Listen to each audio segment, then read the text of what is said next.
తమిళనాడులో డీఎంకే కూటమిని వీడి విజయ్ ప్రభుత్వంలో భాగస్వామిగా చేరిన కాంగ్రెస్ పై ఉదయనిధి స్టాలిన్ తీవ్ర స్థాయిలో విమర్శలు గుప్పించారు. దీనిపై స్పందించిన కాంగ్రెస్ బీజేపీని అడ్డుకోవడానికే ఈ నిర్ణయం తీసుకున్నామని స్పష్టం చేయడంతో ఇండియా కూటమిలో తీవ్ర విభేదాలు మొదలయ్యాయి.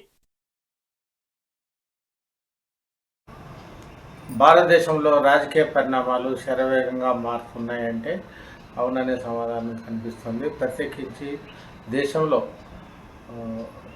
రెండు అలయన్స్ తరహాలోనే ముఖ్యంగా అటు ఇండియా కూటమి కావచ్చు, మరోవైపు ఎన్డీఏ కూటమి కావచ్చు, రెండు బలంగా ఉన్నాయి.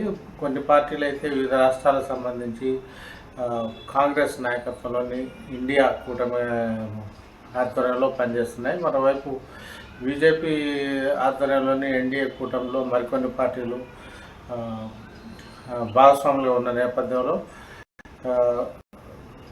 ఇప్పటి నుంచే దేశంలో రాజకీయ వాతావరణం వేడెక్కుతుందని చెప్పవచ్చు. ఇప్పటికే వివిధ రాష్ట్రాల్లో అసెంబ్లీ ఎన్నికలు ఇప్పటికే జరిగాయి. త్వరలో కూడా మరికొన్ని రాష్ట్రాల్లో కూడా జరగనున్నాయి. ముఖ్యంగా 2029లో జరగనున్న సాధారణ ఎన్నికల నాటికి ఈ రాజకీయ స్వరూపము సమూలంగా మారే అవకాశాలు ఉన్న క్రమంలోనే ఇటీవల వెల్లడైన తమిళనాడు ఎన్నికల ఫలితాలు మాత్రం సంభ్రమాచార్యానికి గురి చేశాయి. ఒక విధంగా టీవీకే పార్టీ అధినేత సినీ నటుడు విజయ్ తలపతి నేతృత్వంలోని ప్రభుత్వం అధికారంలో రావడం అనేది ఇండియాలోనే ఒక సెన్సేషన్గా చెప్పవచ్చు. ఒకవైపు ఎన్డీఏతో కానీ మరోవైపు ఇండియా కూటమితో సంబంధం లేకుండానే నేరుగా సింగిల్ పార్టీగా బరిలోకి దిగిన టీవీకే పార్టీ ఏకంగా అధికారంలో రావడం అనేది ఆశ్చర్యకరమైన విషయమేనని రాజకీయ పరిశీలకులు కూడా అంటున్నారు. ముఖ్యంగా తమిళనాడులో ఒకవైపు భారతీయ జనతా పార్టీ, కాంగ్రెస్ పార్టీ రెండు జాతీయ పార్టీలు కూడా ప్రాంతీయ పార్టీలైనా అన్నా డిఎంకే కావచ్చు, మరోవైపు డిఎంకే కావచ్చు, అది ఇన్ని రోజులు అధికారంలో కూడా ఉంది. అలాంటి 4 దిగ్గజ పార్టీలు కూడా మట్టి కప్పించి తలపతి విజయ్ ఒంటరిగా పోటీ చేసి అధికారంలోకి అయితే రావడం జరిగింది. అనూహ్యమైన రీతిలో ఇండియా కూటమిలో భాగస్వామిగా ఉన్న డిఎంకేతో జతగట్టి ఎన్నికల్లో పోటీ చేసిన కాంగ్రెస్ పార్టీ కూడా ఈ ఎన్నికల నేపథ్యంలోనే ప్లేట్ ఫిరాయించిందనే చెప్పవచ్చు.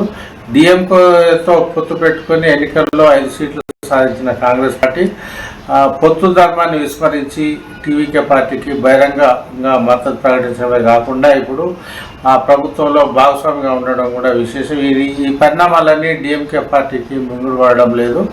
దీంతో కాంగ్రెస్ పార్టీకి వార్నింగ్ అయితే ఇవ్వడం జరిగింది. మరోవైపు కాంగ్రెస్ నాయకత్వంలోని ఇండియా కూటమి నుంచి కూడా బయటికి వస్తామనే సంకేతాలను అయితే డిఎంకే పార్టీ అయితే పంపడం జరిగింది.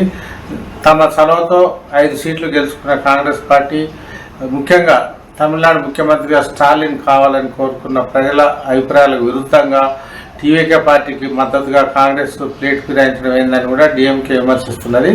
అయితే ఆ విమర్శలను మరోవైపు కాంగ్రెస్ పార్టీ ఎంపీ మాణిక్యం ఠాగూర్ అయితే తీవ్రంగా ఖండించారు.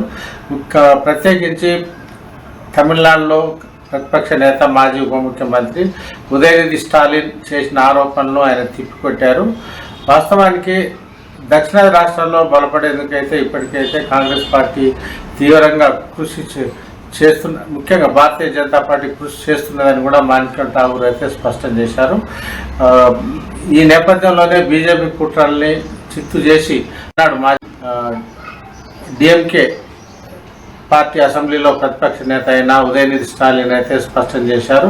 భవిష్యత్తులో ఆ పార్టీతో అసలు పొత్తు అనే ప్రసక్తి లేదని, అసలు ఆ పార్టీతో సంబంధాలు కూడా తెగతెంపు చేసుకుంటున్నామని కూడా ఉదయనిధి స్టాలిన్ చెప్పారు.